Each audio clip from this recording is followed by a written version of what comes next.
यदा यदा हि धर्मस्य ग्लानिर्भवति भारत अभ्युत्थानम् अधर्मस्य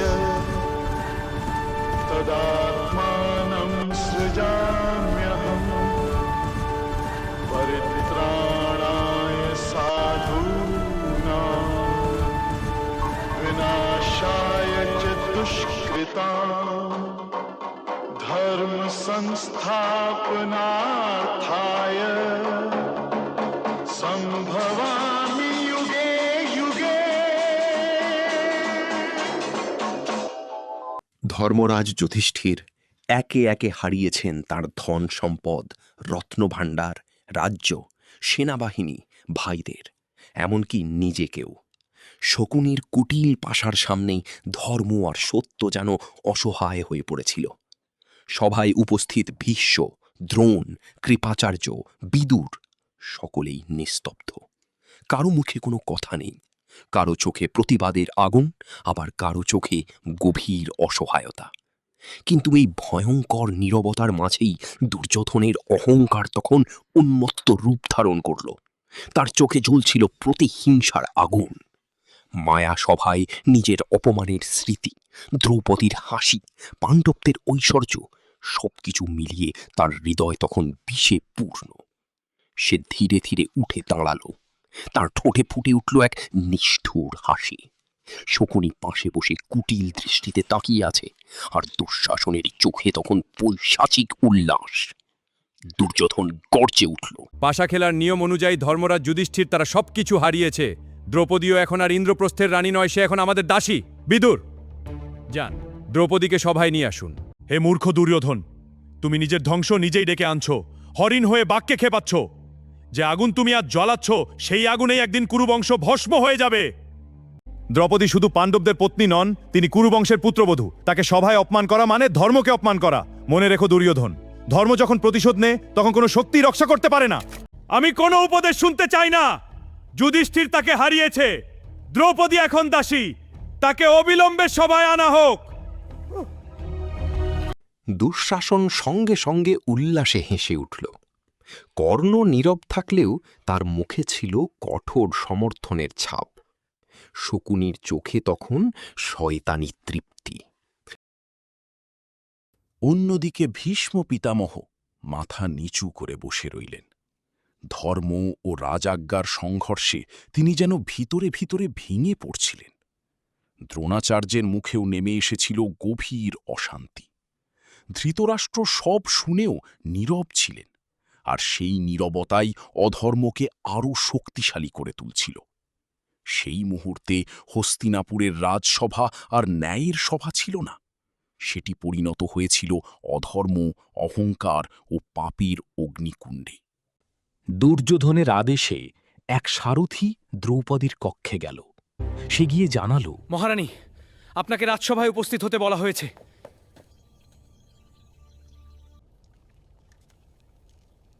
যাও, সভায় গিয়ে জেনে এসো রাজা যুধিষ্ঠির আগে কাকে হেরেছেন, নিজেকে না আমাকে?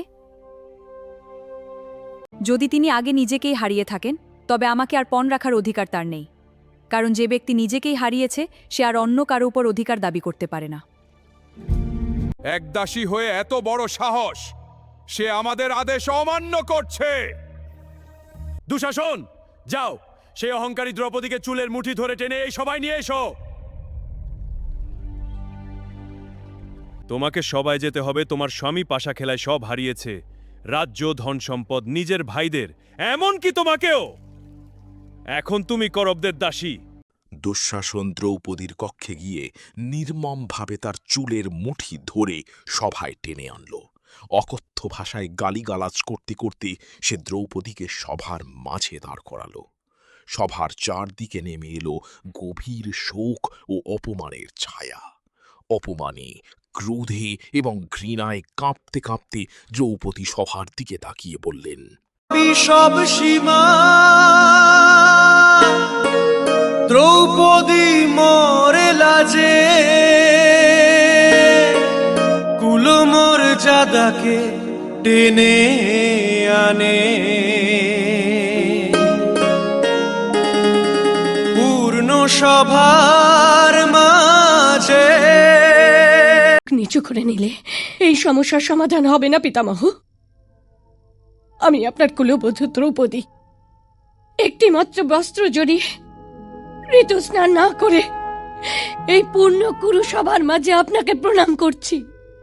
আর এটাও জানতে চাইছি যে আপনি আমাকে আজ কি আশীর্বাদ দেবেন। আপনি তো জ্যেষ্ঠ কুরুবংশী, মহাবীর, শ্রেষ্ঠ বিদ্বান। বলুন, আপনি কি কেবল কুরু সিংহাসনের রক্ষার শপথ নিয়েছিলেন? কুরু মর্যাদার কি কোনো গুরুত্ব নেই? আপনাদের মতো মহাপুরুষ, মহাবীরদের প্রশ্ন থেকে দূরে সরে যাওয়া শোভা দেয় না পিতামহ। আমার দিকে দেখুন, দেখুন আমার দিকে। আমি কুরু মর্যাদার সামনে দাঁড়িয়ে থাকা একটা প্রশ্ন চিহ্ন। দেখুন আমার দিকে, দেখুন আপনার কুলবধূকে কোন অবস্থায় টানতে টানতে এখানে নিয়ে আসা হয়েছে। আর আমাকে বলুন, ভরত বংশীদের কি এটাই পরম্পরা? আপনার মুখ থেকে শুনলে আমি চুপ করে যাব, চুপ করে যাব। আমি যে বংশজাত, ওই বংশের পরম্পরা কিন্তু অন্য রকমের। ওই বংশের লোক নিজের কুলবধূর মান সম্মানকে রক্ষা করার জন্য জীবনও দিতে পারে। কিন্তু প্রত্যেক পরিবারেরই নিজস্ব পরম্পরা থাকে। কৃপা করে ভরত বংশের পরম্পরা বলে দিন। আমার দিকে দেখুন পিতামহ।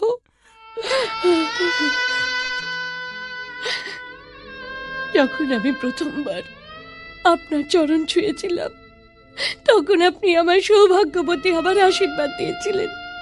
আপনার ওই আশীর্বাদের অবস্থা দেখুন, দেখুন পিতামহ, আপনার ওই আশীর্বাদের অবস্থা দেখুন। আপনার সামনেই অধর্ম হলো, আর আপনি সেটা সহ্য করলেন।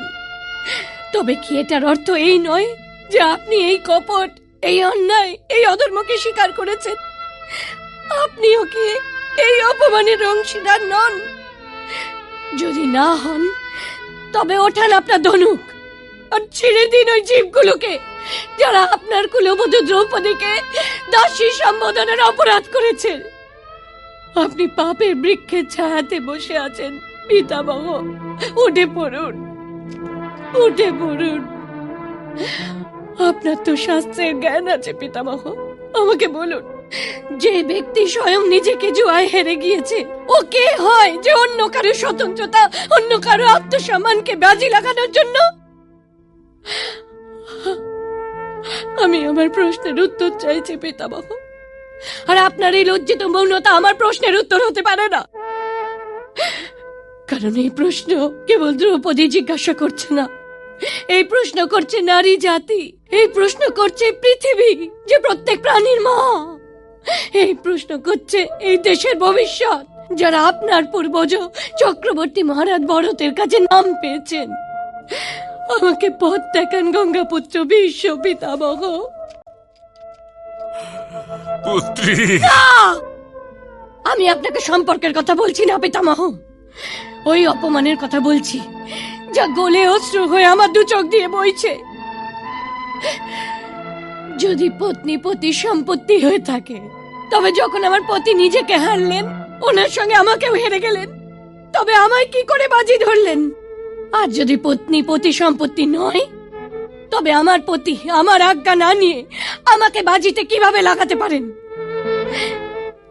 এই বংশের মর্যাদা এই বিষয়ে কি বলছে? আর দয়া করে আমাকে পুত্রী বলে ডাকবেন না। যদি আমি ভরত বংশের পুত্রী হতাম, তবে আপনি আমার এই অপমান এভাবে চুপচাপ কখনোই সহ্য করতেন না।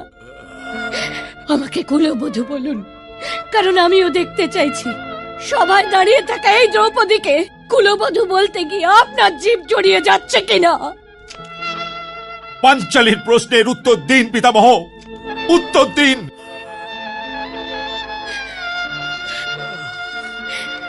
পিতামহ কি উত্তর দেবেন? উনি তো স্বয়ং একটা প্রশ্ন। আপনার প্রিয় অনুজ পাণ্ডুর পুত্রবধূ দ্রৌপদী আপনাকে প্রণাম করছে জ্যেষ্ঠ পিতাশ্রী। আপনি বড়ই ভাগ্যবান যে দৃষ্টিহীন জন্মেছেন, নয়তো আজ আপনার সবার মাঝে আপনার পুত্রবধূর দুর্দশা দেখে অবশ্যই দৃষ্টিহীন হয়ে যেতেন। আমাকে কিছুই বলো না পুত্রী, কিছুই বলো না। না যুধিষ্ঠির আমার কাছ থেকে তোমাকে হারবার আজ্ঞা নিয়েছিল, আর না দুর্যোধন তোমাকে জিতে নেবার আগে তোমাকে জিতে নেবার। তোমার এই প্রশ্ন নিয়ে যুধিষ্ঠিরের কাছে যাও, যে তোমাকে বাজিতে লাগিয়ে ভরত বংশের মর্যাদাকে ভঙ্গ করেছে। যথা আজ্ঞা জ্যেষ্ঠ পিতাশ্রী। কিন্তু ওনার কাছে আমার প্রশ্ন নিয়ে যাবার পূর্বে আমার পিতার মিত্র দ্রোণাচার্যকে প্রণাম করতে চাইব। ওনার জন্যেও আমার কাছে একটা প্রশ্ন আছে। আপনি কাকা শ্রীবিদুরকে দিয়ে এই সংবাদই পাঠিয়েছিলেন না যে দ্রুপদ পুত্রী হবার সম্পর্কে আমি আপনার পুত্রী, আর পাণ্ডবদের পত্নী হবার সম্পর্কে আপনার পুত্রবধূ। তবে আজ এই সভার মাঝে পুত্রী হিসেবে আপনার চরণ স্পর্শ করব, না পুত্রবধূ হিসেবে? আপনিও কি আপনার ঠোঁটে মৌনতার তালা লাগিয়েছেন?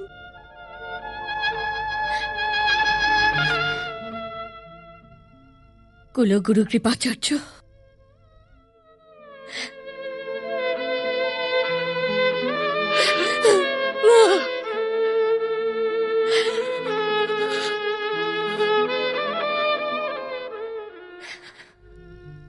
কাকাশ্রী, মহাত্মা বিদুরের নীতি এই বিষয়ে কি কথা বলছে? আপনি তো চরম সত্যি বলার জন্য প্রসিদ্ধ। আপনি চুপ করে থাকবেন না? কোন পতির কি অধিকার আছে যে তার পত্নীকে জুয়ায় হেরে যায়? কোন দাসের কি অধিকার আছে যে অন্য কারো স্বতন্ত্রতাকে বাজিতে লাগিয়ে দেয়? বৌমনি ঠিক কথাই বলছেন। বিকর্ণ, যে বলছে তাকে বলতে দাও ভাগ্নে। যা হবার ছিল সেটা তো হয়েই গেছে। প্রিয় যুধিষ্ঠির তো দ্রৌপদীকে হেরেই গিয়েছে। উনি কে আমাকে বাজিতে হারার? যদি ওনার নিজের পত্নীকে হেরে যাবার অধিকারও থাকে, তবু কেবল আমি তো ওনার পত্নী নই। আমি 5 জন পাণ্ডুপুত্রের পত্নী, আর আমার উপর কেবল ওনারই অধিকার নেই। উনি কি বাজিতে লাগানোর পূর্বে আপনাকে জিজ্ঞাসা করেছিলেন যে আপনার পত্নীকে উনি বাজিতে লাগাতে পারেন কিনা? আপনি কি ওকে আজ্ঞা দিয়েছিলেন? সর্বশ্রেষ্ঠ ধনুর্ধর, লক্ষ্য ভেদ করে আমায় স্বয়ংবরে জেতা সুরবীর, আপনি বলুন, আপনি কি আমার স্বয়ংবরে এই জন্য জিতেছিলেন যে জ্যেষ্ঠ কুন্তী পুত্র একদিন আমায় বাজিতে লাগাবেন?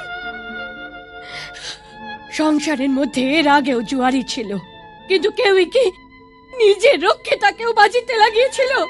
আর আপনারা নিজের বিবাহিতা স্ত্রীকে বাজিতে হেরে যেতে বসে বসে দেখলেন। ধিক্কার দিচ্ছি আপনাদের বীরত্বকে, ধিক্কার দিচ্ছি। এখন পাঞ্চালীর প্রশ্নের উত্তর কেন দিচ্ছেন না ভ্রাতাশ্রী? আপনি তো স্বয়ং ধরিত্রীর উপর ধর্মের চিহ্ন, মহাদেবের দিব্যি বলছি। যদি আপনি না হতেন, তবে আমি পাঞ্চালীকে বাজিতে লাগানো ওই হাত দুটো বৃক্ষের মতন গোড়ার থেকে উপড়ে ফেলে দিতাম। আজ এতদিনে আমার অভিলাষ পূর্ণ হলো ভাগ্নে, যে পাণ্ডবদের মধ্যে অশান্তি শুরু হয়ে গেছে। যেমন উই পোকা বড় বড় বৃক্ষকে খেয়ে ফেলে, যেমন রোগ শরীরকে খেয়ে ফেলে, বৌমনির এই অপমান রোগের ওই উই পোকার মতন ভরত বংশের বৃক্ষকে নষ্ট করে দেবে। আর আমরা সবাই যে গরিমার ছায়ায় বেঁচে রয়েছি, ওই গরিমাকেও নষ্ট করে দেবে। পিতামহ, পিতাশ্রী, কাকাশ্রী, গুরুবর দ্রোণ, কুলগুরু কৃপাচার্য, অঙ্গরাজ কর্ণ, বৌমনির করা প্রশ্নের উত্তর দিন, কারণ আপনাদের দেওয়া উত্তরই এগিয়ে গিয়ে হস্তিনাপুরের ভাগ্যের দ্বার খুলবে। আর আমার এই প্রশ্নের উত্তর দিন যে একজন পতির কি এই অধিকার আছে নিজের পত্নীকে জুয়াতে বাজি রাখবে? আর যদি আজ আপনারা আমার এই প্রশ্নের উত্তর না দেন, তবে এই প্রশ্ন কোনো জন্মেও আপনাদের পিছু ছাড়বে না। আর আমার এই প্রশ্নের উত্তর দেওয়ার জন্য আপনাদের বারবার জন্ম নিতে হবে, বারবার জন্ম নিতে হবে। যুধিষ্ঠির দ্রৌপদীকে পাশাতে পণ রেখে উচিত কাজ করেনি, তবুও পত্নীর ওপর পতির অধিকার তো থেকেই থাকে। অধিকার? অধিকারের পরিভাষা কি? এটা কি সত্যি নয় পিতামহ যে পত্নীর আত্মসম্মান রক্ষা করাটা পতির কর্তব্যের মধ্যে পড়ে? এরা পর্যন্ত তোমাকে রক্ষা করতে পারল না, এই জন্য এসো আমার মিত্র দুর্যোধনের কোলে এসে বসো। 5 স্বামী স্ত্রী তো তুমি প্রথম থেকেই আছো, তবে 6-এর হাত ধরে নিতে ক্ষতি কি আছে? একদিন আমি তোমাকে এই অপমানের দণ্ড অবশ্যই দেব কর্ণ, অবশ্যই দেব। এই চুপ! আমার মিত্রর সাথে কথা বলছো, এত বড় সাহস? আমি তোমার জিভ কেটে নেব। একে বলতে দাও মিত্র, কবে মাত্র দাস হয়েছে, ধীরে ধীরে শিখে যাবে। যে স্ত্রী 5 জন পুরুষের সাথে থাকে সে স্ত্রী নয়, বেশ্যা হয়ে থাকে। আর বেশ্যের মানি বা কি, অপমানি বা কি? একে যদি নগ্ন করে মানা হতো সেটাও অনুচিত হতো না। বসে পড়ো। আমার মিত্র একদম ঠিক বলেছে। একজন বেশ্যা বা দাসীর মান কি, অপমানই বা কি? দুঃশাসন, আমার এই দাসীকে নগ্ন করে দাও। দেখে তো নি, যেই দাসীকে আমি বাজিতে জিতেছি ওকে নগ্ন কেমন লাগে। দুঃশাসন, যদি তুই পাঞ্চালীর বস্ত্রে হাতও লাগিয়েছিস, তবে ক্ষত্রিয় গরিমা দিব্যি বলছি তোর হাত ভেঙে দেব। তবে তোমার নিজের 5 স্বামীর এই স্ত্রীকে বলো যে ও নিজের বস্ত্র স্বয়ং খুলে দিক। আর যদি ও এমন না করে, তবে আবার আমাকে হাত লাগাতেই হবে। চলো আর খোলো নিজের বস্ত্র, খোলো। চলো, এদিকে এসো, আর এদিকে এসো, এদিকে এসো। ছেড়ে দাও ভাই।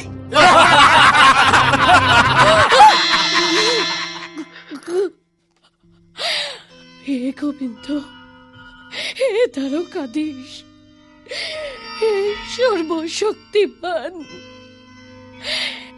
হে যোগেশ্বর, আমার লজ্জা বাঁচাও, আমার লজ্জা বাঁচাও গিরিধারে। হে কৃষ্ণ। টানো দুঃশাসন, নগ্ন করে দাও।